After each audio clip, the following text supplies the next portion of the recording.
જય અવધૂત. ટેકનોલોજીના માધ્યમથી પૂજ્યશ્રીની દિવ્ય વિચાર ગંગાનો આપણે નિયમિત રીતે લાભ લઈ રહ્યા છે. આ એક ગુરુકૃપા જ છે. કોરોના મહામારીની આ વિપરીત સંજોગોમાં ઘણા બધા નાસીપાત થઈ જાય છે, પરંતુ સદગુરુદેવ પોતાની અનન્ય કૃપા થકી પોતાના શિષ્યોની સાથે જ રહે છે. આપણા અનેક જન્મની પુણ્યાય છે, તેને કારણે જ ગુરુ તત્વ સદા સર્વદા આપણી ઉપર કૃપાનો ધોધ વરસાવી રહ્યું છે. ગુરુ તત્વ જેટલું સરળ અને સહજ છે એટલું ગુહ્ય પણ છે, પરંતુ શ્રદ્ધા અને સદ્ભાવથી તેને આપણે જાણી શકીએ છીએ, અનુભવ દ્વારા તેને આપણે સમજી શકીએ છીએ. આ મહામારીમાં દવા અને દુઆ બંનેની જરૂર છે. રામનવમીમાં પૂજ્યશ્રીએ આપણને સમજાવ્યું કે શ્રી રામે પણ લક્ષ્મણ માટે સંજીવની જડીબુટી મંગાવવી પડી. માટે આપણે સૌ કોઈએ પણ ખૂબ જ તકેદારી રાખવાની જરૂર છે. દવા અને દુઆ બંનેને સાથે લઈને ચાલવાની જરૂર છે. જો જરૂર પડે તો ડૉક્ટરનો સંપર્ક અવશ્ય સાધવો અને દવા પણ ચાલુ રાખવી. બીજી એક ખાસ સૂચના, 23 એપ્રિલનો કાર્યક્રમ સ્થગિત રાખવામાં આવેલ છે, પરંતુ આવતીકાલે રાત્રે 8 કલાકે તમે યુટ્યુબ અને ફેસબુકના માધ્યમથી પૂજ્યશ્રીની દિવ્ય વિચાર ગંગા લાઈવ જોઈ શકશો, તો જોવાનું અવશ્ય ચૂકશો નહીં. વિશેષમાં આજનો ભંડારો દીપકભાઈ છગનભાઈ પટેલ, ઉમેશભાઈ છગનભાઈ પટેલ મગદલ્લા તરફથી છે. સ્વર્ગસ્થ માતૃશ્રી શાંતિબેન પટેલના સ્મરણાર્થે તેમણે આ ભંડારો રાખેલ છે, તો સદગુરુદેવ તેમને સુખ શાંતિ અને સમૃદ્ધિ અર્પે એવી અભ્યર્થના. હવે આજના પ્રસંગે પૂજ્યશ્રીને નમ્ર અરજ છે કે પોતાની દિવ્ય વિચાર ગંગા પ્રવાહિત કરે. જય અવધૂત.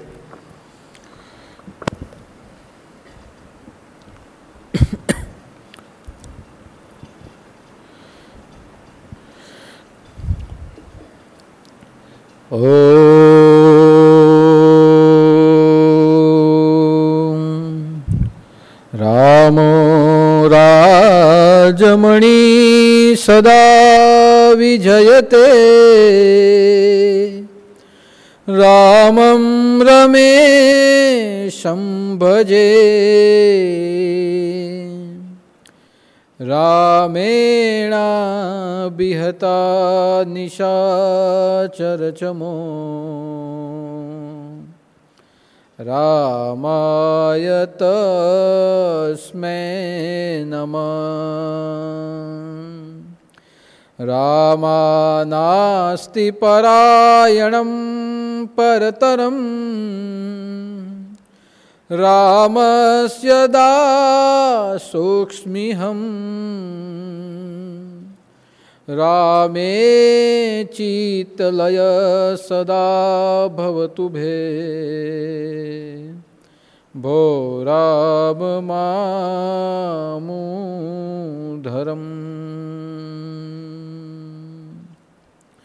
ઓમ શ્રી રામ પરિવારાય વિદ્મહે પરિવાર સમૃદ્ધિદાતા સ્વરૂપાય ધીમહિ, તન્નો વિશ્વશાંતિદૂતાય પ્રચોદયાત. ઓમ ચૈતન્ય શ્રી રામ પરિવારાય નમો નમઃ. અવધૂત ચિંતન શ્રી ગુરુદેવ દત્ત સદગુરુદેવ કી જય. નવનાથ ચિંતન શ્રી ગુરુદેવ દત્ત. અલખ નિરંજન. આદેશ આદેશ આદેશ.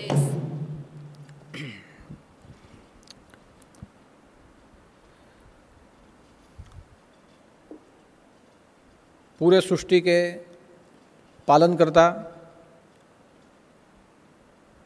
समग्र जीव सृष्टि के रक्षक और 84 लाख जीवों के तारक ब्रह्म ऐसे प्रभु श्री अवर रामचंद्र भगवान के चरणों में मेरे कोटि कोटि नमन। हम सबको जीवन में राम रूपी मंत्र देने वाले हमारे जीवन को राममय बनाने वाले और हमारे जीवन के सभी कार्यों को राम कार्य बनाने वाले ऐसे परम राम स्वरूप सद्गुरु के चरणों में मेरे कोटि कोटि वंदन। एवं जो भी भक्त हर गुरुवार को फेसबुक के माध्यम से और यूट्यूब से माध्यम से हर गुरुवार की विचार गंगा का श्रवण और दर्शन कर रहे हैं, ऐसे सभी धर्मप्रेमी भाई बहनों को और नाथपंथी भक्तों को मेरा जयवदूत जय जय मच्छिंद्र समर्थ और आदेश। जय सिया राम। आज का विश्व विज्ञान का उच्च बिंदु है। विज्ञान के कारण पूरे विश्व में विविध प्रकार की यंत्र सामग्रियां, विविध प्रकार की शस्त्र सामग्रियां, विविध प्रकार की जैविक विज्ञान की सामग्रियां या पूरे विश्व में आरोग्यलक्षी उपकरण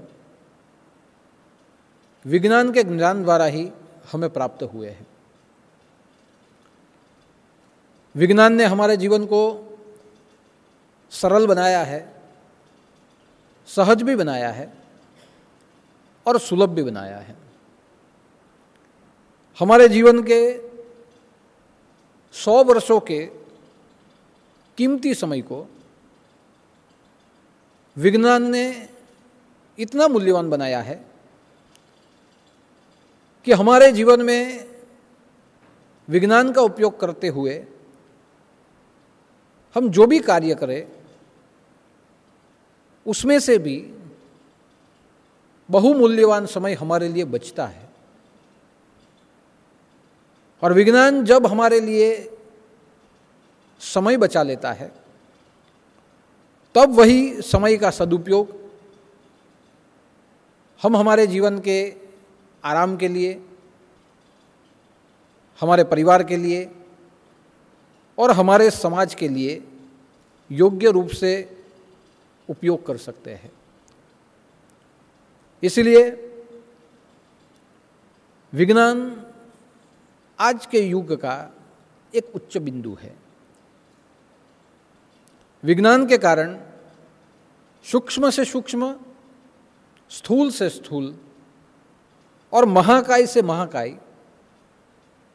वस्तुओं का संशोधन किया जाता है, तत्वों का संशोधन किया जाता है, रसायनों का संशोधन किया जाता है, जिसका उपयोग करते हुए मानव सृष्टि अपने जीवन को विकसित कर सकती है। इसलिए आप देख सकते हैं कि भौतिक जीवन में, सामाजिक जीवन में, औद्योगिक जीवन में, वैश्विक जीवन में या आध्यात्मिक जीवन में भी विज्ञान साधन रूप में हमें उपयोगी हो रहा है। लेकिन जहां विज्ञान का इतना सदुपयोग हो रहा हो, जहां विज्ञान के माध्यम से ही जीवन को हम विकसित कर रहे हो, वहां एक बात जरूर देखनी चाहिए कि विज्ञान हमें बहुत कुछ दे सकता है, हमें सुविधा दे सकता है, हमें संपन्न बना सकता है, लेकिन आज तक विज्ञान ने मानव को मानव नहीं बनाया। यानी मानव विज्ञान का उपयोग करते हुए बहुत कार्य कर सकता है, लेकिन क्या कोई ऐसा यंत्र है जो मानव को मानव बनते हुए ये विश्व में विहर करवा सके? तो हम देख सकते हैं कि भले ही विज्ञान हमारे जीवन में उपयोगी है, विज्ञान का आधार है, लेकिन विज्ञान होते हुए भी मानव मानव नहीं बन सका। और इसलिए आप देखिए कि आज पूरे विश्व में एक असमानता फैली है, अराजकता फैली है।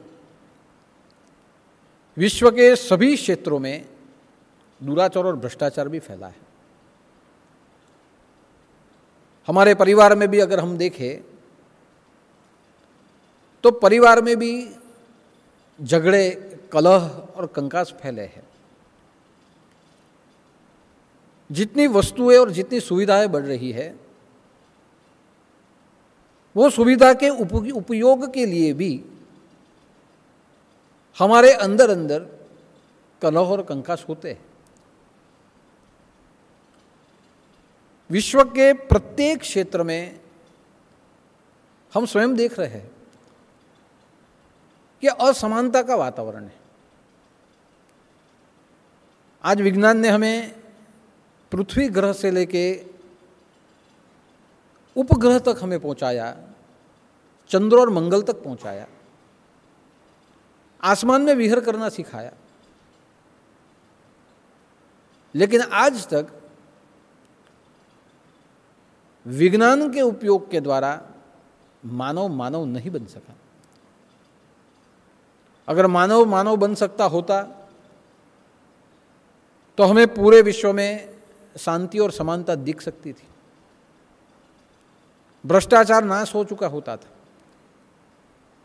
लेकिन आप देख सकते हैं प्रत्येक क्षेत्र में कलह, कंकास, भेदभाव, उच्च नीच, अराजकता, अशांति, उद्वेग पूरे विश्व में फैला हुआ है। आज आप देखिए कि हम कहीं भी जाए, कहाँ भी जाए, तो हमें भी अपना काम करवाने के लिए कहीं कहीं लांच रुश्वत भी देनी पड़ती है। किसी व्यक्ति के पास ज्यादा कुछ सुविधाएं हो या धन संपत्ति हो तो वहां चोरी डकैती भी होती है, खून खराबे भी होते हैं। पूरे समाज में आदर भाव का वातावरण नष्ट हो चुका है। हर रोज हम पेपर में पढ़ते हैं, समाचार पत्र में पढ़ते हैं कि जन्मजात जो बालकी होती है उससे लेके बड़ी से बड़ी स्त्री, उनके जीवन पे भी अत्याचार हो रहे हैं, बलात्कार हो रहे हैं। ये जो भी कुछ हो रहा है, और साथ साथ पूरे विश्व में एक विश्व युद्ध सा एक माहौल फैला है। आज आप देखिए कि महामारी का वातावरण व्यापक है, फिर भी महामारी को मारने के लिए जो सुविधाएं चाहिए, दवा चाहिए, उपकरण चाहिए, वैक्सीन चाहिए, ऐसे उपयोगी वस्तुओं के लिए भी उसमें भ्रष्टाचार हो रहे हैं। तो इतना विज्ञान फैला हुआ है, विज्ञान ने हमें पृथ्वी से मंगल तक पहुंचा दिया, आसमान में विहर करना सिखा दिया। विज्ञान ने हमें उच्च से हमारे जितने भी उच्च स्वप्न है उसे साकार करना सिखाया। फिर भी मानव को मानव बन के विहर करना नहीं सिखाया। और इसलिए हम देख सकते हैं कि मानव को मानव बना सके ऐसा विज्ञान हमारे ग्रंथों में है, हमारे पुराणों में है, हमारे अध्यात्म में है। जितने हम ग्रंथों का पठन करेंगे, अध्यात्म ज्ञान की प्राप्ति करेंगे, उतना ही मानव मानव बनेगा। और इसीलिए बार बार भागवत को पढ़ना, रामचरितमानस को पढ़ना या भगवत गीता का चिंतन होना चाहिए।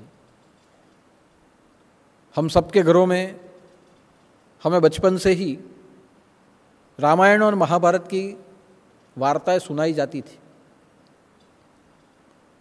हमें बचपन से ही पूजा करना, पाठ करना सिखाया जाता है। और इसीलिए आज अगर देखा जाए तो मानव में जो थोड़ी भी मानवता बची है वो सनातन धर्म के कारण ही बची है। और इसीलिए मैं कई बार सोचता हूं कि जब हम स्कूल में पढ़ने के लिए जाते हैं तो वहाँ हमें समाजशास्त्र के रूप में हमारे भारत का इतिहास सिखाया जाता है। लेकिन भारत के इतिहास के साथ साथ हमें जर्मनी का भी इतिहास बताया जाता है, हमें इंग्लैंड का और फ्रांस का इतिहास भी सिखाया जाता है, दूसरे देशों का इतिहास भी बताया जाता है। तो इसके साथ साथ एक मानव शास्त्र भी ऐसा होना चाहिए जो समाज में मानव को मानव बनना सिखाए। और वो मानव शास्त्र है महाकाव्य, भारत के 2 महाकाव्य रामायण और महाभारत। पहली कक्षा से लेकर 10वीं कक्षा तक ऐसा एक विषय होना चाहिए मानव शास्त्र का जिसमें रामायण, महाभारत और गीता, भागवत गीता के मूल्य जिसमें दिखाए गए। अगर ऐसे विषयों को हमारी प्रारंभिक अवस्था में शिक्षण के रूप में हमें अगर सिखाया जाए तो मैं मानता हूं जो विज्ञान हमें उपलब्ध हुआ है वही विज्ञान से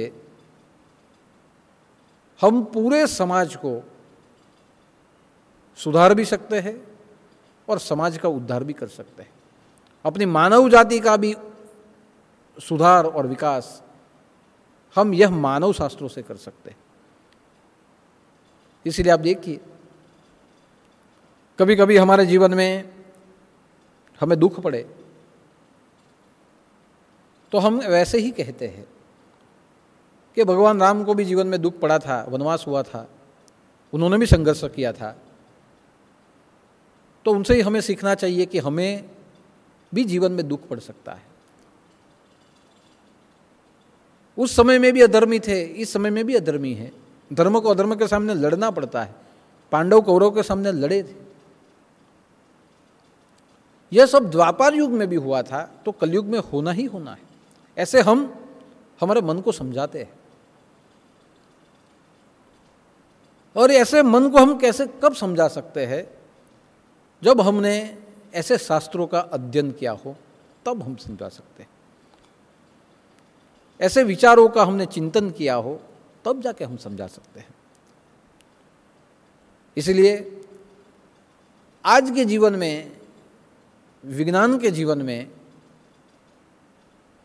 ज्ञान की अगर आवश्यकता है तो वह उत्कृष्ट ज्ञान रामचरितमानस है। और इसलिए मैं कहता हूं कि रामचरित्र अलौकिक है, सुंदर है, मधुर है, मनभावन है। यह ऐसा चरित्र है जो गुणों का गार है। इसमें इतने सद्गुण है कि हर रोज व्यक्ति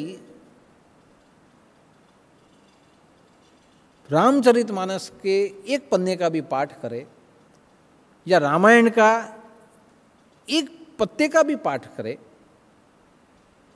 तो उसमें से हमें जीवन जीने के लिए मानवतावादी विचार मिल जाते हैं। और इसलिए रामचरितमानस सामाजिक रूप से सबसे श्रेष्ठ चरित्र है। भगवत गीता मानव को महामानव बनाने के सूत्र के लिए सबसे श्रेष्ठ है। और इसलिए महर्षि अरविंदो जब सत्संग करते थे तो वह अपने सत्संग में कई बार कहते थे कि भगवान ने, नारायण ने नर अवतार इसीलिए लिया कि यह सृष्टि का नर भी नारायण बनते हुए पूरे विश्व में विचरण कर सके। नर नारायण बन के विचरण कर सके पूरे विश्व में, इसीलिए नारायण ने नर अवतार लिया। बाकी परमेश्वर को अवतार लेने की कोई आवश्यकता नहीं थी। महर्षि अरविंदो के ये वाक्य हमें राम जन्म के, कृष्ण जन्म के या विष्णु के जितने भी अवतार हुए हैं, ये सभी अवतारों का हमें अर्क देते हैं कि ये सब भूल जाए कि भगवान ने धर्म की स्थापना के लिए जन्म लिया होगा, या भगवान ने धर्म पालन के लिए जन्म लिया होगा, कि असुरों के नाश के लिए जन्म लिया होगा। इसे सबको भूल जाइए। ये सब तर्क वितर्कों को अगर हम भूल जाए, फिर भी सामान्य रूप से अगर हम समझे तो हम भी समझ सकते हैं कि नारायण नर क्यों बनते हैं। कि नारायण नर बनते हैं तो उसके जीवन को देखते हुए नर नारायण बन के पूरे विश्व में विचर कर सके, विहर कर सके, इसीलिए नारायण नर बनते हुए जन्म लेते हैं। यानी हमें यही से समझना है कि रामायण, महाभारत और भागवत गीता ये ऐसे महाग्रंथ है कि जो मानव को मानव बनते हुए ये विश्व में परिभ्रमण करना सिखाए। आज मानव मानव बनते हुए नहीं घूम रहा, आज मानव दानव बनते हुए घूम रहा है, किसी का छीनने के लिए। आज मानव पशु बनते हुए पूरे विश्व में घूम रहा है, असुर बनते हुए पूरे विश्व में घूम रहा है।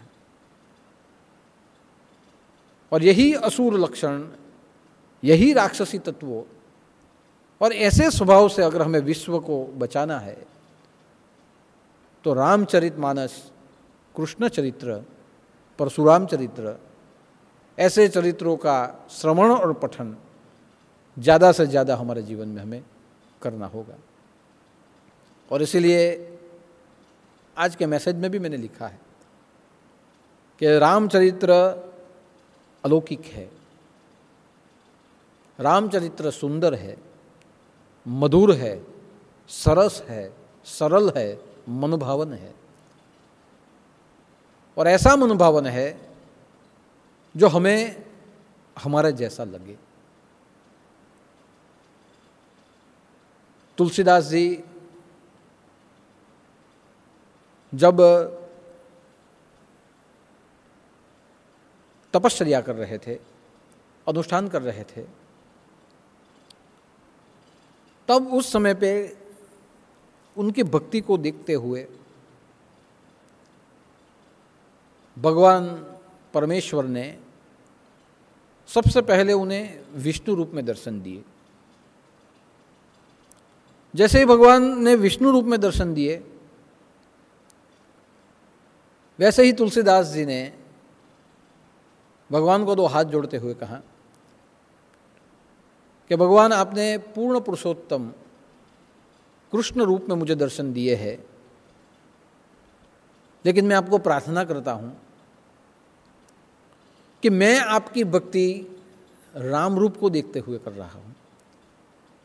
इसलिए कृष्ण रूप में आपने मुझे दर्शन दिए, लेकिन मेरी इच्छा है कि कृपया आप मुझे राम रूप में ही दर्शन दें। और उसका एक ही कारण है कि राम रूप को मैं समझ सकता हूं। सामाजिक रूप से भी राम रूप का साक्षात्कार मैं समझ सकता हूं। राम रूप के जितने भी धर्म है उसे मैं मानवों तक पहुंचा सकता हूं, उसका मैं वर्णन सहज रूप से कर सकता हूं। इसीलिए मेरी प्रार्थना है कि आप राम रूप में मुझे दर्शन दें। अब यहाँ कई लोगों को यह होता है कि कृष्ण रूप में दर्शन दिए तो क्यों राम रूप में मांगे, दोनों में भेद देखते थे। तो ऐसा नहीं है। उन्होंने कहा है कि आपने मुझे कृष्ण रूप में दर्शन दिए, लेकिन मुझे राम रूप में चाहिए। उसका अर्थ क्या हुआ कि दोनों एक ही है। मगर कृष्ण रूप इतना रहस्यमयी है, उसकी लीला इतनी रहस्यमयी है कि मैं विश्व को समझाऊं फिर भी मैं समझा ना पाऊं, जब मैं ही उसके वर्णन को पूरा समझ न सकूं। इसलिए मैं राम रूप को समझना चाहता हूं जिसे मैं समझ सकूं। तो यहां से ही हमें पता चलता है कि कृष्ण रूप रहस्यमयी है, लेकिन राम रूप सामाजिक रूप है। राम रूप धार्मिक रूप है और हमारी ज्ञान से समझ सके इतना सरल, मधुर और मनभावन है कि जिसे मैं समझते हुए मानवों को मानवता के मूल्य समझा सकूं। यहां भक्ति भी हुई और यहां ज्ञान योग भी हुआ। ज्ञान योग ये हुआ कि मैं दोनों को एक समझता हूं, और भक्ति मार्ग ये हुआ कि मुझे जो सरल और सहज लगे उसे ही मैं समझ सकता हूं। और कर्म मार्ग भी एक हुआ कि मैं रामचरितमानस का निर्माण करते हुए राम के रूप में मैं मानव को मानवता सिखा सकूं। ये एक कर्मयोग भी हुआ।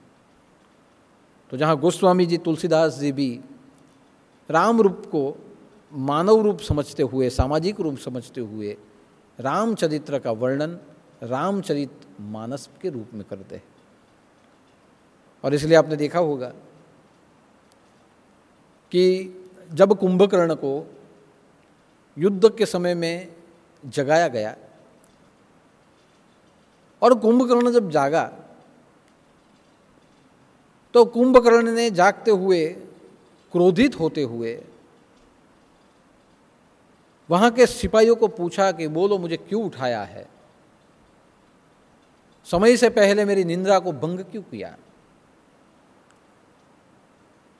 जिसने भी मुझे उठाया है उसे मैं छोड़ूंगा नहीं। तब जो सैनिक थे, सिपाही थे, उन्होंने दो हाथ जोड़ते हुए कहा कि महाराज हमारी कोई शक्ति ही नहीं कि हम आपको उठा सके। हमने राजा रावण के कहने के कारण हमने आपको उठाया है। यानी आप हमके क्रोधित न हो, आप राजा रावण के पास जाए और उसका कारण उन्हें ही पूछे। हमने हमारी मर्जी से आपको नहीं उठाया। कुंभकर्ण क्रोधित था, थोड़ा शांत हुआ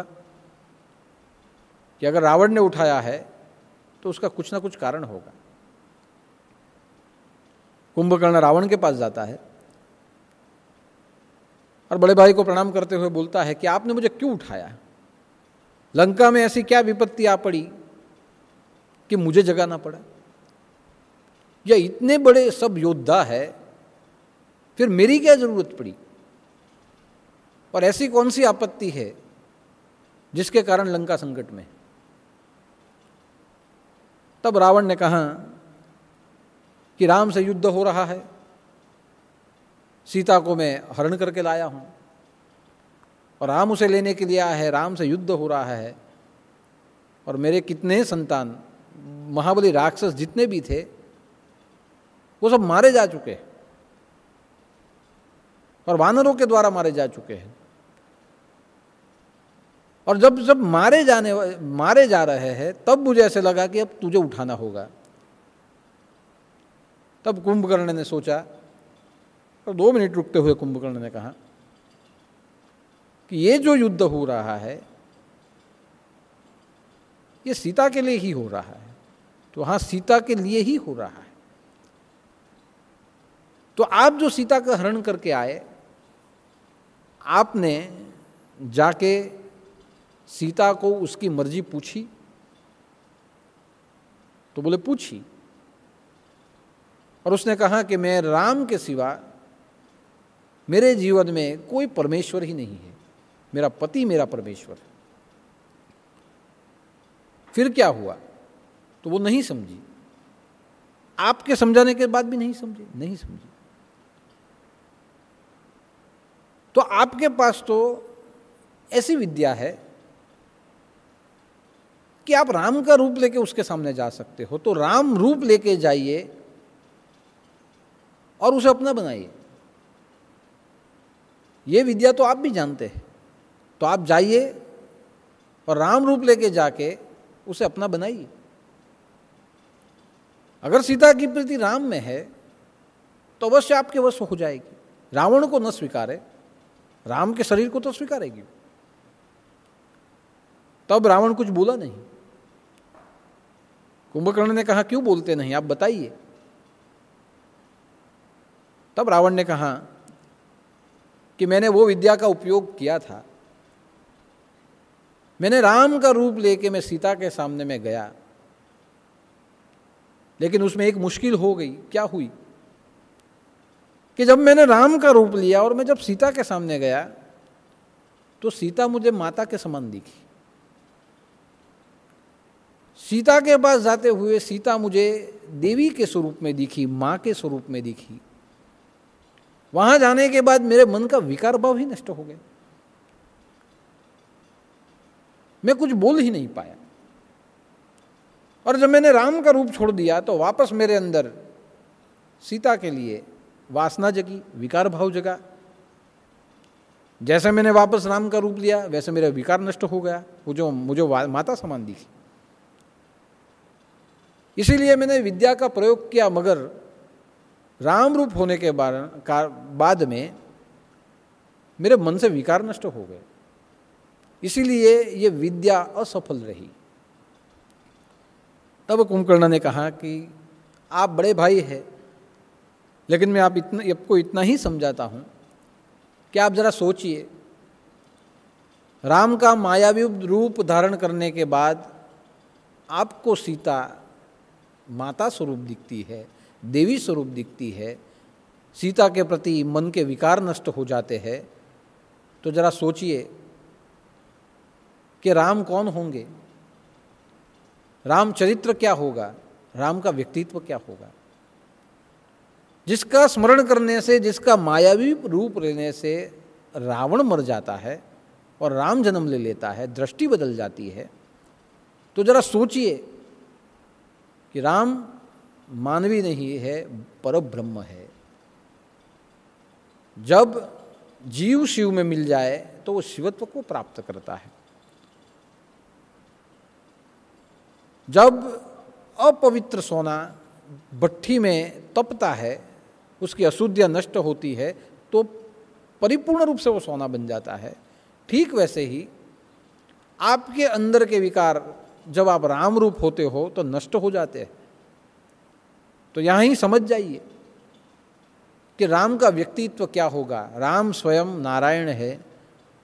दो हाथ जोड़ते हुए कहता हूँ कि युद्ध रोक लीजिए, सीता उन्हें दे दीजिए और बाकी जो राक्षस बचे हैं उन्हें बचा लीजिए। अब आप सोचिए कि रामचरित कैसा चरित्र है, अलौकिक चरित्र, जहां हम लौकिक से अलौकिक हो जाते हैं। हमारे अंदर की अपवित्रता पवित्रता में पलट जाती है। हमारे अंदर के विकार संस्कारों में बदल जाते हैं। हमारे अंदर का विष अमृत में बदल जाता है। और इसीलिए तुलसीदास जी ने भी कहा है कि रामचरित्र ही ऐसा है कि जिसको स्मरण करते हुए, जिसका श्रवण करते हुए हमारे भीतर में मानवता जागृत होती है, देवत्व प्रकट हो जाता है। और ऐसा चरित्र आज के विज्ञान के युग में मानव बनाने के लिए अतिशय आवश्यक है। इसलिए रामचरित्र अलौकिक है, लेकिन रामचरित्र अलौकिक होने के साथ साथ दिव्य भी है। राम का चरित्र अलौकिक है, लेकिन रामचरित्र में जो दिव्यता है वो राम नाम के ब्रह्म रूप की दिव्यता है। राम नाम के ब्रह्म रूप की दिव्यता इतनी है कि जो व्यक्ति अपना मन राम के नाम में भी स्थिर कर ले और उसके गुणगान में अपने जीवन को भुला दे, ऐसा व्यक्ति राममय बन जाता है। इसलिए राम का चरित्र तो महत्वपूर्ण है, लेकिन राम के चरित्र के साथ साथ एक रहस्य छुपा है और वो रहस्य है राम नाम ब्रह्म रूप। राम के रूप के साथ राम के स्वरूप को भी देखा जाता है। रूप वो है जो स्थूल है, जो दिखता है, जो दृश्यमान है, जिसकी मर्यादाएं है, जिसका एक आयुष्य होता है, जिसमें हम भाव देख सकते हैं, कभी अभाव भी उसमें देख सकते हैं, शायद उसमें भ्रम पैदा हो सकता है, लेकिन प्रत्येक रूप के साथ एक स्वरूप होता है और वह स्वरूप होता है नाम ब्रह्म। आज आप देखिए पूरे विश्व में रामचरित्र के साथ साथ राम नाम का महिमा, उसका भी विशेष महत्व है।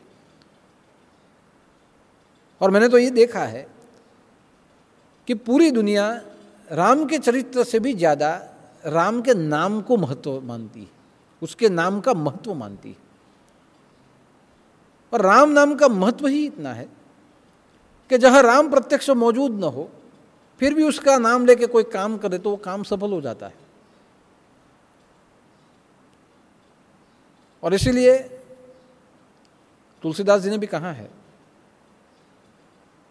कि राम नाम प्रभाव जानी के आदि कवि, कि आदि कवि वाल्मीकि ने राम नाम प्रभाव जानी के बयहु शुद्ध उल्टा जापी, कि अपने भय को शुद्ध कर लिया उल्टा जाप जपते हुए। आदि कवि ने राम नाम का प्रभाव जाना और अपने भीतर के जो भय है उस भय से निर्भय हुए और नाम को उल्टा जपते हुए भी वो अमरता प्राप्त कर गए। राम नाम के महिमा को जानते हुए भगवान शिव ने जब विष पिया तो विष भी अमृत हो गया। भागवत में है कि शंकर ने जब विष पिया तब उसने किसका स्मरण किया? तो स्वयं शंकर कहते हैं कि जब मेरे सामने हलाहल विष आया और विष जब मैंने पीना शुरू किया तो मैंने राम का स्मरण किया, राम रूप का स्मरण किया, राम के नाम का स्मरण किया। वहाँ राम प्रत्यक्ष रूप में नहीं थे, फिर भी मैंने राम का स्मरण किया, उसके नाम का चिंतन किया और विष जब मैंने अपने मुंह से लगाया तो वो मीठा लगा। हलाहल विष अमृत बन गया, वो मीठा लगा। विष की वेदना ही नहीं हुई, विष में जो भयानकता थी वो नष्ट हो गई, विष अमृत बन गया, विष मीठा बन गया। और वैसे आप देखिए कि मीराबाई को राणा ने जहर दिया और जहर देते हुए कि ये पी जाए और मर जाए। और आज मैं देखूं कि प्रभु नाम का प्रभाव क्या है। मीरा ने जैसे विष लिया और विष को पी लिया, मीरा मरी नहीं, मीरा जीवंत रही। और तब जाके राणा ने कहा कि मैंने तुझे विष दिया था, विष पीने के बाद भी तू नहीं मरी, तूने क्या पिया?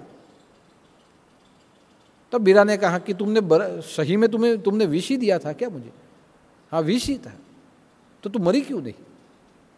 तब मीरा ने यही कहा कि मेरे प्रभु के नाम के प्रभाव से, कि मैंने जहर का कटोरा लगा लिया, मन में तो मेरा उसका ही स्मरण था और वो ही जहर अमृत हो गया। तो आप यहाँ सोचिए कि शिव ने जो विष पिया था वो नाम चिंतन से अमृत हुआ, मीरा ने जो विष पिया वो भी अमृत हो गया। तो उसका अर्थ एक है कि जितना चरित्र प्रभावशाली है उतना ही नाम दिव्य है। नाम और रूप एक साथ रहते हैं।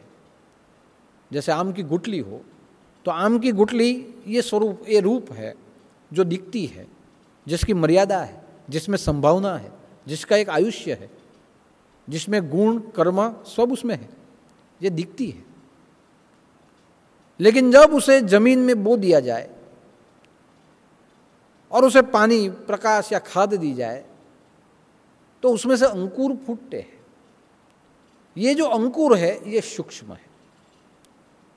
आम की गुठली स्थूल है, लेकिन उसमें वृक्ष बनने की जो संभावना है, जो अंकुर है, यह अंकुर ये सूक्ष्म है। ठीक वैसे ही रामचरित्र स्थूल है, जिसे हम समझ सकते हैं, जिसे देख सकते हैं, लेकिन रामचरित्र के अंदर बसा हुआ नाम ब्रह्म ये सूक्ष्म है, और वही स्थूल हमें सूक्ष्म तक पहुंचाता है। इसलिए जब राम प्रगटे तो बालक के रूप में प्रगटे, एक शरीर प्रकट हुआ।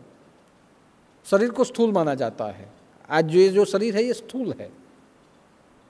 तो राम जब प्रकटे बालक के रूप में, ये स्थूल शरीर है, लेकिन वो स्थूल शरीर का नाम रखा गया राम, वो सूक्ष्म है। आज हम जन्मते हैं तो स्थूल, लेकिन जब हमारा नामकरण किया जाए वो सूक्ष्म। ये स्थूल शरीर को पता नहीं मैं कौन हूं, लेकिन जिस नाम से आप बुलाते हो उससे अवगत हो जाता है हमारा मन, हमारा आत्मा, हमारी चेतनाएं। बाकी शरीर को तो कुछ पता ही नहीं।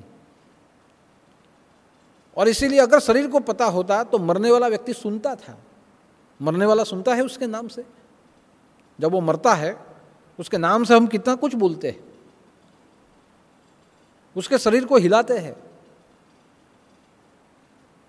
उसके शरीर को हम दबाते हैं, उसे अग्नि के हवाले कर देते हैं, उसे पता ही नहीं मैं कौन हूं।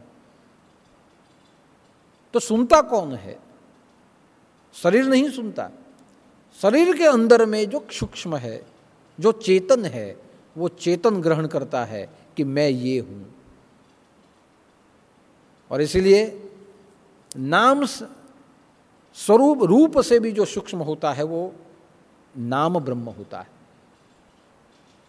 अभी आप सोचेंगे कि जब शंकर ने हलाहल विष पिया तब राम कहाँ प्रकटे थे? राम का जन्म कहाँ हुआ था? राम कहाँ प्रकटे थे तब? तो जहां राम प्रकटे ही नहीं, वहां शिव राम का नाम कैसे ले सकते? तो उसमें ऐसा है कि जैसे आज की तारीख में हम परमात्मा को परमात्मा बोलते हैं, हम उसे ईश्वर बोलते हैं, हम उसे भगवान बोलते हैं, ठीक वैसे ही जब राम नहीं जन्मे थे उसके पहले ये राम शब्द का उच्चारण ब्रह्म के लिए ही होता था। राम के जन्म के पहले भी राम शब्द प्रवर्तमान थे, लेकिन जब राम जन्मे और दशरथ ने नाम रख लिया राम, और राम ने जो कार्य किए उससे राम शब्द ज़्यादा प्रचलित हुआ। बाकी राम जन्म के पहले परमात्मा का ही एक नाम राम बोला जाता था, तब भी राम बोला जाता था। और आप देखिए राम के पहले भी एक राम हुआ, और राम के पहले जो राम हुआ था वो परशुराम। परशुराम का नाम ही राम था, लेकिन उसने जब हाथ में ब्राह्मण होते हुए हाथ में परशु उठाया तब उसका नाम हो गया परशुराम। शिव ने परशु दिया धर्म की रक्षा के लिए, और हाथ में परशु उठाया तो परशु से उसने कार्य किए धर्म स्थापना के, और इसलिए उसका नाम हुआ परशु और राम। बाकी परशुराम का पहले नाम राम ही था, तो राम के पहले भी राम था। और जब परशुराम जन्मे उसके पहले भी नाम तो था, परमात्मा को राम शब्द से ही बुलाया जाता था। लेकिन राम जन्मने के बाद राम ने जो कार्य किए वह कार्यों को देखते हुए राम शब्द राम के कार्यों के द्वारा प्रचलित हुआ। बाकी राम ब्रह्म के संदर्भ में ही बोला जाता था। और इसलिए ये राम जो है, नाम जो है, वह नाम ब्रह्म है। नाम ब्रह्म किसे कहते हैं? उसके पीछे एक जप विज्ञान है। आप कोई भी जप जपो तो उसमें अकार, उकार और मकार होता है। जैसे ओमकार हम जपे अ, उ और म, तो उसमें ओमकार में कोई भी नाम जपे उसमें एक अकार, उकार और मकार, ये तीन होते हैं। अकार, उकार और मकार के साथ साथ उसमें एक अनुस्वार होता है। अकार, उकार, मकार और अनुस्वार के साथ साथ उसमें ध्वनि होता है, उसमें नाद होता है। और जो सातवां तत्व जो होता है वो सत्व होता है मोक्ष यानी शांति। आप जब ओमकार करो तो देखिए, जब ओम बोलो तो उसमें एक शब्द होता है, ये ओमकार शब्द ये तीन शब्दों से बना हुआ शब्द है। अ, उ और म, ये तीन वर्णों से बना हुआ शब्द है। जब आप ओमकार करो तो अ, उ और म। अ उगम होता है,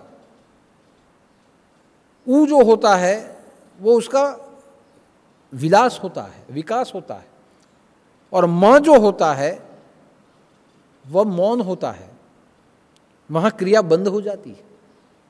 लेकिन अ, उ और म जहां हो जाए वहां पूर्णता होती है, वहां अनुस्वार होता है, वहां एक ध्वनि होता है, वहां नाद होता है, और अंत में शांति मिलती है। यानी शब्द में ये सात तत्व जहां मिल जाए वहां वो नाम ब्रह्म होता है। ये सात उसके अंग है, और इसीलिए कहा गया कि उसे अगर समझना है तो कैसे समझ सकते हैं। तो आप घंट बजाइए, कांसे का घंट बजाइए। जब आप घंट बजाएंगे तो जैसे टंग होगा, उसमें पहला ही जो शब्द उठेगा वो अ होगा, वो शब्द जैसे चलेगा ऊ होगा, और शब्द जहां पूरा होगा म होगा, और म जहां होगा अनुस्वार यानी पूर्ण जहां शब्द हो जाएगा वहां म होगा। और जहां वो म हो वहां आपको थोड़े समय के लिए कंपन होगा, एक ध्वनि होगी, और जहां ध्वनि होगी वहां पूरा शब्द जहां एक हो जाता है वहां ओमकार सुनाई देगा, उसे कहा जाता है नाद। और जहां नाद पूरा हो जाता है वहां एक शांति फैल जाती है, उसे कहते हैं मोक्ष। अब देखिए, शंख फूकिए, शंख फूकिए, शंख फूकने में भी ये सात अंग आ जाएंगे। शांति से उसे सुनिए तो आपको पता चलेगा उ म जहाँ पूर्ण हो जाए वहाँ ध्वनि कंपन होता है, और ध्वनि कंपन जहाँ होता है वहाँ नाद होता है ओमकार का। ये तीन शब्द मिलके जो सुनाई दे वह ओम है, नाद होता है। और जहाँ नाद को हम सुन ले और नाद जहाँ बंद हो जाए वहाँ 2 सेकंड के लिए एक शांति हो जाती है, उसे कहा जाता है मोक्ष। तो इसे कहा जाता है नाद ब्रह्म। और ये नाद ब्रह्म है, उसमें ये सातों होते हैं। वैसे राम का नाम है, उसमें भी 3 अक्षर है, र उ और म, र अ और म, रकार अकार और मकार। हम बोलते हैं राम, रा उसमें अ आ ही जाता है, राम, रकार अकार और मकार। उसमें जो रकार जो है वो अग्नि स्वरूपी है। अग्नि स्वरूपी होने के कारण जब वो प्रकट होता है, र हमारे मन में जब प्रकट होता है, हमारी वाणी से जब हम बोलते हैं तो वहाँ अग्नि प्रकट होता है। अ जहाँ हम बोलते हैं वहाँ वायु प्रकट होता है, और म जहाँ बोला जाता है वहाँ सूर्य का प्रकाश प्रकट होता है। ये 3 रकार अकार और मकार से जो शब्द बना है वो है राम। उसमें अनुस्वार जब आता है तब वो शब्द पूर्ण हो जाता है। ओमकार के ऊपर अनुस्वार है, वहाँ वो शब्द पूर्ण हो जाता है। जैसे वो शब्द पूर्ण हो जाता है वैसे ही उसकी एक ध्वनि होती है, कंपन होता है, और जो कंपन हमारे रोम रोम में फैलता है उस कंपन के बाद वहाँ नाद शुरू होता है। ये 3 शब्द मिल जाए वो शब्द भी ओमकार ही कहा जाता है। वहाँ एक नाद होता है ओमकार, अंत में एक नाद सुनाई दे कंपन के बाद वो ओमकार, और वो नाद सुनने के बाद जो शांति मिलती है उसे कहा जाता है मोक्ष। और इसलिए कहा गया है कि राम शब्द बोलने से फायदा क्या होता है। राम शब्द बोलने से जहाँ अग्नि तत्व प्रकट हो जाए वहाँ हमारी वाचा के मन के और शरीर के जो पाप है वो जल जाते हैं। अग्नि जला देने का काम करता है। यानी जैसे र में अग्नि प्रकट हुआ, र हम बोले राम के लिए जब र बोला जाए अग्नि प्रकट होता है। हमारी वाणी का पाप नष्ट हो जाता है, हमारे विचारों के पाप नष्ट हो जाते हैं, हमारे शरीर से किए गए पाप नष्ट हो जाते हैं। जैसे र बोले और हमारा मुंह खुले वैसे पाप नष्ट हो जाते हैं। और जैसे बोला जाए वैसे वायु पैदा होता है। जो पाप नष्ट हुए हैं वो वायु के द्वारा बाहर फेंके जाते हैं। जैसे हम सांस ले और छोड़े, तो जब हम छोड़ते हैं तो उसमें उच्छ्वास उसे कहते हैं। अपने अंदर से खराब तत्व कार्बन डाइऑक्साइड बाहर निकल जाता है। ठीक वैसे ही जो जले हुए पाप है वो मुंह के बाहर निकल जाते हैं, शरीर के बाहर चले जाते हैं। और जब मकार बोल के मुंह बंद कर दे तब जो पाप बाहर फेंके हैं वो भी अंदर नहीं आते और नए पाप भी अंदर प्रवेश नहीं करते, इसलिए मुंह हमारा बंद हो जाता है। और मुंह जहां बंद होता है, जहां उसे सूर्य का प्रकाश कहा जाता है। कि एक बार हमें ज्ञान मिल जाए कि ये गलत है, वो हम नहीं करेंगे। हमें ज्ञान मिल जाए कि ये पाप है, वो हम नहीं करेंगे। तो सूर्य ज्ञान दे देता है और हमें ज्ञान हो जाता है कि क्या करना पाप है और क्या करना पुण्य है। जो करना पाप है वो हम करते ही नहीं, यानी हमारे जीवन में उसका प्रवेश होता ही नहीं। ये राम शब्द का महिमा है कि राम बोलने से पाप जलते हैं, र से अ बोलने के बाद अ करने से जो वायु निकलता है उसमें से पाप जो है वो बाहर फेंक दिए जाते हैं। और म सूर्य समान है, यानी अंधेरा नहीं आता, प्रकाश ही आता है। पाप हमारे अंदर दाखिल नहीं हो पाते। जितना राम बोलेंगे उतने पाप जलेंगे और रा और म जितना बोलेंगे उतने ज़्यादा से ज़्यादा पुण्य हम पाएंगे। पाप हमारे भीतर में आना कम हो जाएंगे। जैसे पाप का आना ही कम हो गया, वैसे समझ लीजिए कि आपका जीवन पावन हो जाता है। ये राम शब्द का महिमा है। और उसमें राम शब्द में भी ये 7 अक्षर आ जाते हैं। इसलिए कहा जाता है कि ये जो नाद ब्रह्म होता है वो 4 वाणी को मध्य में रखते हुए चलता है। उसमें से जो हमारी वेखरी वाणी है, जिह्वा, ये जिह्वा जो होती है, उसके बाद परा, पश्यति, मध्यमा और वेखरी, ये वेखरी वाणी। जब हम वेखरी वाणी से उच्चारण होता है, हम बोलते हैं। वेखरी वाणी से रकार का उच्चारण, परा, पश्यति, मध्यमा वाणी से अकार का उच्चारण,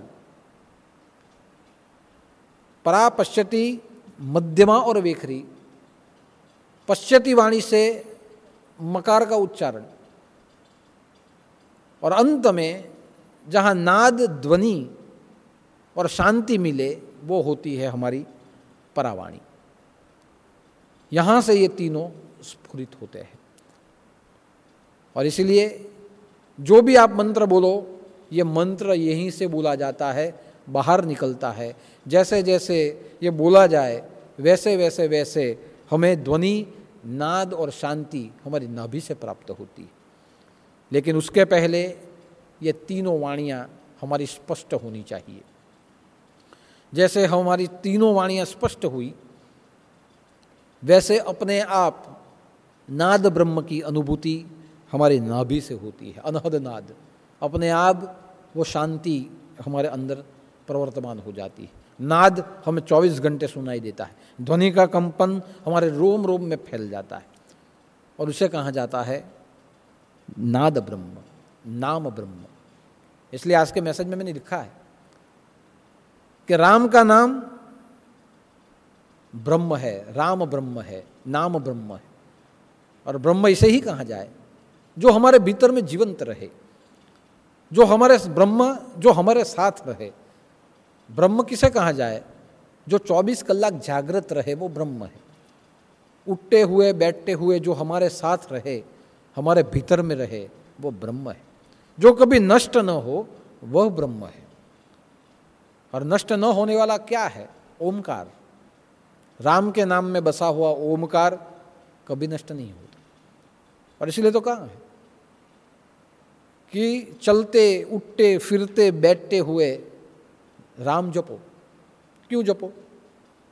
ओमकार करते रहो, अपने अंदर के ब्रह्म को जागृत रखो, उसके साथ तालमेल रखो।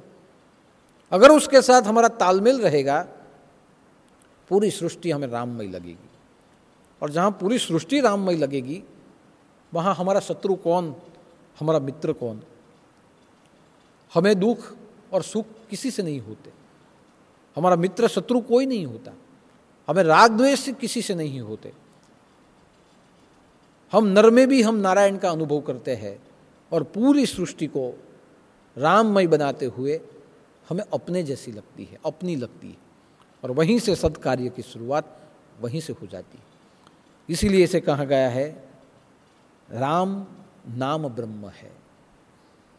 आपको कुछ और पता हो ना हो, लेकिन नाम का पता होना चाहिए। आप कहीं जाने वाले हो और ट्रेन में बैठ गए, अभी ट्रेन में बैठ गए मगर आपको कहाँ उतरना है वो अगर पता ही नहीं है तो क्या आपको टिकट मिलेगी? बस में बैठ गए, टिकट कंडक्टर आया और पूछेगा कहाँ जाना है, आप सोचते रहेंगे कि कहाँ जाना है मुझे पता ही नहीं, आपको टिकट मिलेगी। लेकिन आपको अगर पता है आपको कहाँ जाना है, तो रास्ता कौन सा भी हो, आपको अगर पता है कहाँ जाना है तो बराबर उस जगह पे आपको टिकट भी मिलती है और आप वहाँ उतर जाते हो। ठीक उसमें वैसे ही है कि रामचरित्र क्या है मानो कि हमें नहीं पता है, लेकिन राम के नाम का अगर हमें पता है तो नाम लेते हुए उसके चरित्र तक हम पहुंच जाएंगे। ठीक वैसे ही हमें क्या करना है ये हमें पता नहीं है, हमारे जीवन का उद्देश्य क्या है ये हमें पता नहीं। लेकिन अगर हमारे जीवन में हमें इतना पता है कि राम काज करीबे को आतुर, कि मैं राम कार्य के लिए मैं जन्मा हूं, राम के नाम के लिए मैं जन्मा हूं, लोगों को आराम देने के लिए मैं जन्मा हूं, तो स्वाभाविक रूप है अपने लक्ष्य तक आप अपने आप पहुंच जाएंगे। आपके हाथों से काम होते ही रहेंगे। और इसीलिए कहा गया है कि मुख में राम, हृदय में राम और हाथों से संसार के काम ये करते रहे। आपका लक्ष्य क्या है आपको नहीं पता, मगर अगर आपको इतना पता है कि राम काज करीबे को आतुर, मैं राम के कार्य के लिए आतुर हूं, राम कार्य के लिए मैं बना हूं, राम नाम लेने के लिए मैं बना हूं, राम के नाम से लोगों को आराम देने के लिए मैं बना हूं, जीवन में कभी भी आप गलत नहीं कर पाएंगे। इसीलिए नाद ब्रह्म आवश्यक है। एक बार तुकाराम महाराज भगवान का नाम लेते हुए अपने घर में बैठे थे। हर कोई आता था, कोई साधु सन्यासी आ जाते थे तो उनको दान धर्म करते थे, खाना खिलाते थे। उनसे आजू बाजू के लोग जलते थे। एक व्यापारी था कंसारा, शिवराम कंसारा, उनको हमेशा तुकाराम महाराज की ईर्ष्या होती थी। और तुकाराम महाराज को लोग भगत के रूप में जानते थे, बहुत बड़ा भगवान का भक्त है, ऐसे उनके नाम की प्रतिष्ठा भी थी। एक बार एक दुखी आया, वो दरिद्र था, गरीब था। उसने वो व्यापारी के पास गया कि मैंने आपका नाम बहुत सुना है, आपके पास बहुत पैसा है, लड़की की शादी करनी है, थोड़ा कर्जा दे दीजिए। तो वह शिवराम कंसारा ने कहा कि भाई मेरे पास तू क्या लेने के लिए आया, मेरे पास कुछ भी नहीं है।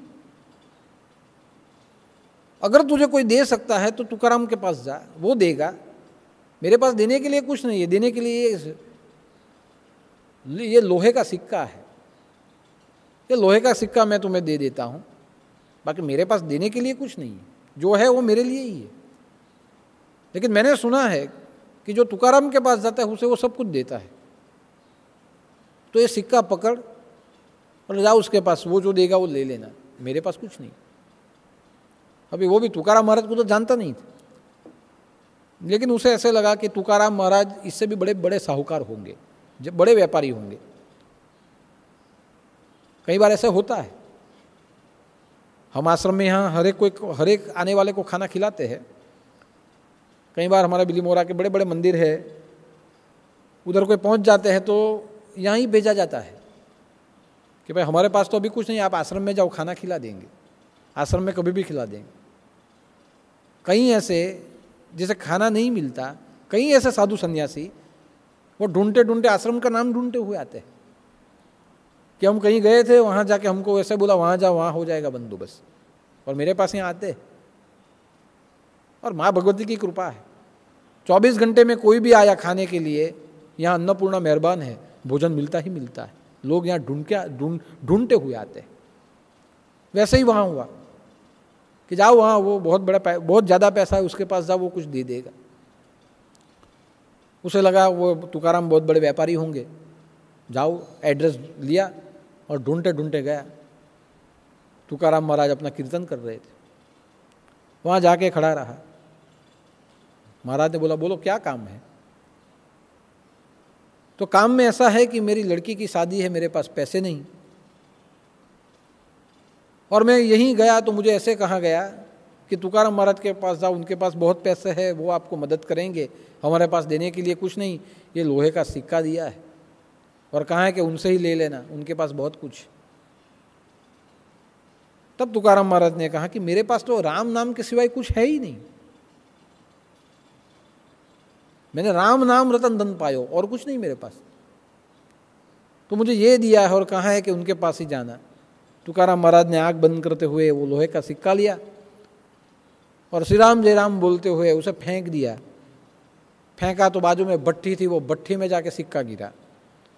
जैसे भट्ठी में जाके सिक्का गिरा और उन्होंने वापस कीर्तन करना शुरू कर दिया, सोचा भी नहीं मेरे पास क्या होगा, लेके फेंक दिया और कीर्तन वापस शुरू कर दिया। जैसे कीर्तन करना शुरू हुआ और कीर्तन चलने लगा, और वो व्यक्ति ने जो भट्ठी में सिक्का देखा तो सिक्का सोने का हो गया।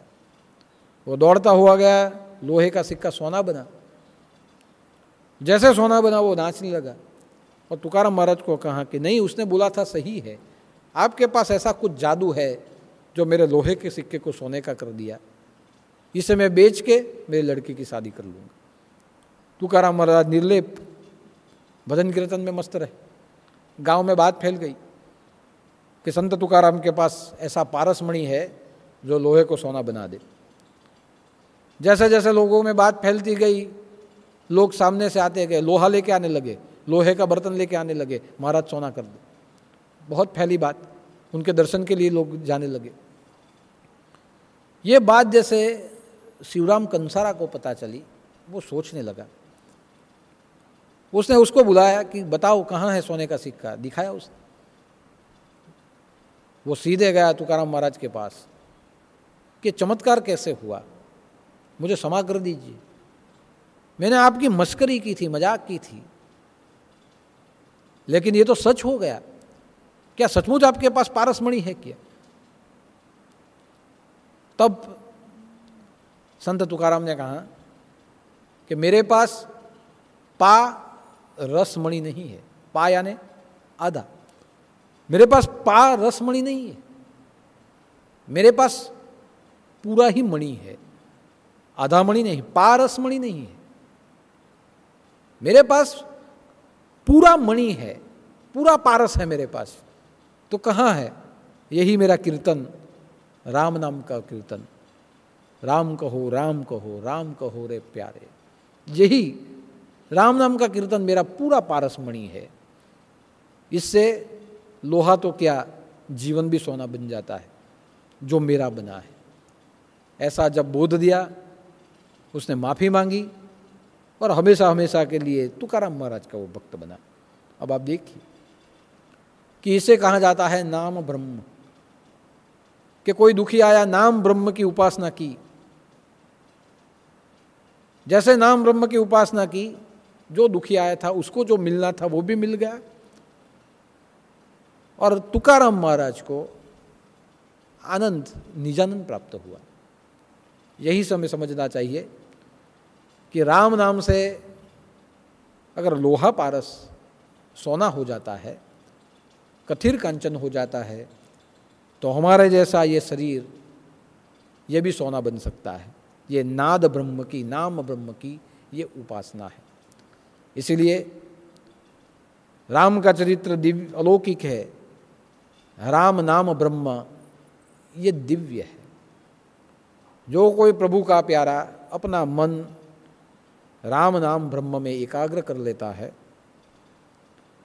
अपना जीवन बावरा बन जाता है उसके पीछे, जैसे मीरा बनी, जैसे तुकाराम बने, जैसे नरसिंह बने, जैसे राधा बनी, जैसे राका बाका बन गए, ठीक वैसे ही उनके गान के पीछे, गुणगान के पीछे जो बावरा बन जाता है, उसका जीवन स्वयं राममय हो जाता है। इसलिए यह ऐसा विकट समय है जहां हमें राम नाम का उपयोग ही करना पड़ेगा। राम नाम का उपयोग ये रामबाण इलाज है। आज की महामारी को कौन मार सकता है? दवा और दुआ। दवा भी लीजिए और दवा लेने के साथ साथ राम नाम का रटन कीजिए। यह पूरी महामारी से पूरे विश्व को वो मुक्त करेगा। कई भक्तों के फोन आते हैं कि दादा हमें ये हुआ है, क्या करें? तो मैं हर एक भक्तों को कहता हूँ, गुरु मंत्र बोले, एक बार बैठे 21 बार बोले। जैसे 21 बार बोल दिया, आपका जो काम करना है करे, वापस बैठ के 21 बार बोले। जिसे कोरोना हुआ है वो भी बोले। दवा में अगर दुआ मिल गई तो दवा का असर बढ़ेगा। गुरु मंत्र बोले, ये नाम ब्रह्म है। राम नाम का नाम जपे, ये नाम ब्रह्म है। महामृत्युंजय मंत्र का पाठ करे। कोई अगर अस्पताल में हो तो अस्पताल में जो भी कोई है, उसके जितने भी स्वजन है, वो महामृत्युंजय मंत्र का पाठ करे, हर रोज पाठ करे, 21 बार पाठ करे। एक बार बैठे 21 बार बोले। दादा की 121 नाम की नामावली बनाई है, उसका सुबह शाम पाठ करे। विष्णु सहस्त्र नामावली है, उसका पाठ करे। हनुमान चालीसा का पाठ करे। महामृत्युंजय स्तोत्र है, उसका पाठ करे।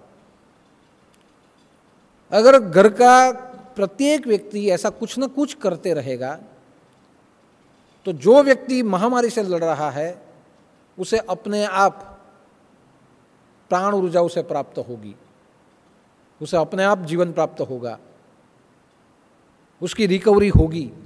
श्रद्धा से करिएगा, उसकी रिकवरी होगी और जल्दी से जल्दी ये बीमारी में से वो ठीक होगा। जिसे कोरोना है वो भी पड़े पड़े नाम जप करे, महामृत्युंजय जाप करे। अगर ये करेंगे, गुरु मंत्र का जाप करेंगे, राम का जाप करेंगे, महामृत्युंजय का जाप करेंगे, उसका आत्मबल बढ़ेगा। जो दवा कम सपोर्ट करती है वो दवा ज़्यादा सपोर्ट करने लगेगी और उसका फायदा होगा ही होगा। ये ऐसा समय है जिसमें दवा और दुआ दोनों उपचार जरूरी है। अकेला विज्ञान कुछ नहीं कर पाएगा, आध्यात्म भी उसके लिए जरूरी है। क्योंकि ऐसी ये महामारी है जिसका आज तक कोई उपाय नहीं हुआ, और जहाँ जिसका कोई उपाय न हुआ, समझे कि उसका एक ही उपाय होता है, दुआ, प्रार्थना। तो दवा और दुआ साथ में रखे, दोनों का उपयोग करे। मेरी श्रद्धा है जिन्हें भी ये बीमारी हुई है वो जल्दी ठीक होंगे। जो बोलते रहेंगे, करते रहेंगे, उन तक ये बीमारी नहीं पहुंचेगी। और पूरे विश्व के लिए कामना करते हैं ये महामारी से, राम नाम से पूरी दुनिया मुक्त हो, ये बीमारी से पूरी दुनिया मुक्त हो। तो 25 बार गुरु मंत्र का रटन करते हुए यही प्रार्थना करते हैं कि राम नाम तारक ब्रह्म है, राम नाम अमृत समान है, राम नाम संजीवनी बूटी है, राम नाम एक ऐसा औषध है कि विश्व में फैली हुई कोरोना की महामारी को ये मार सके। तो राम नाम के नाद ब्रह्म को, नाम ब्रह्म को हम प्रार्थना करते हैं कि हे प्रभु, पूरे विश्व को, विश्व के सभी जीवों को ये महामारी से मुक्त करे। आपके नाम के प्रभाव से ये महामारी नष्ट हो जाए, ऐसी प्रार्थना आपके चरणों में अनंत बार करते हैं। 25 बार गुरु मंत्र का जाप करते हैं।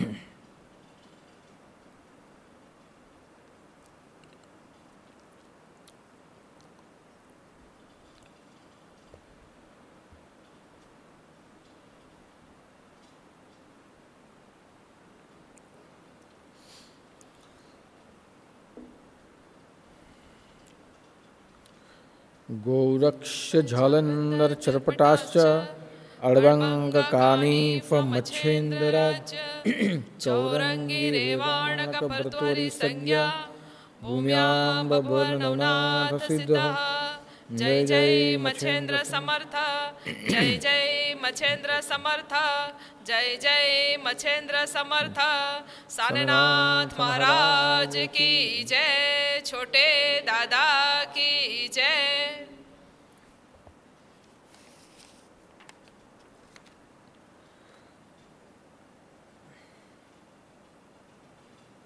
यह हफ्ते में नवरात्रि पूजा पाठ में योगदान हुआ है जसवंत भाई पटेल अलूबुरिया।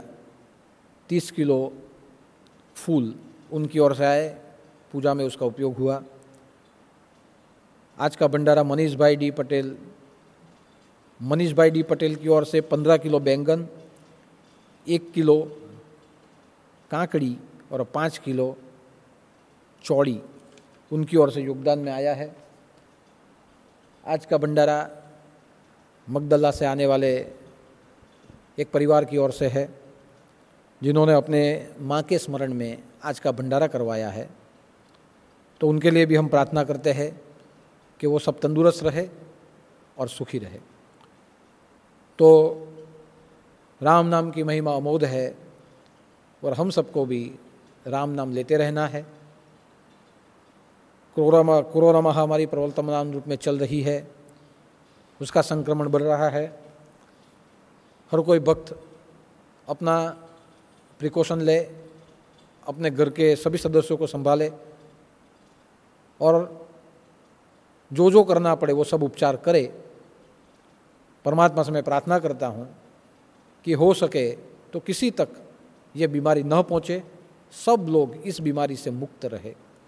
दूसरी बात, कल 23 अप्रैल अमर दिवस है, हमारे संप्रदाय का स्थापना दिन है, लेकिन हम समूह कथा करते थे, इस बार हम नहीं कर पाएंगे।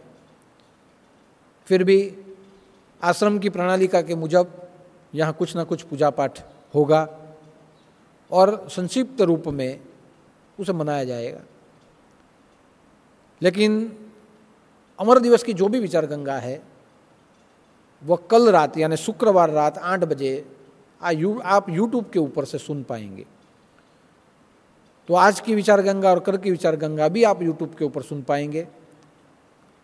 तो YouTube के ऊपर ही अमर दिवस के प्रोग्राम का लाभ ले और घर बैठे हुए सुरक्षित रहे, प्रभु की भक्ति करे। सभी नाथ भक्तों को मेरा जय उदूत, जय जय मच्छेन्द्र समर्थ आदेश और जय सिया राम।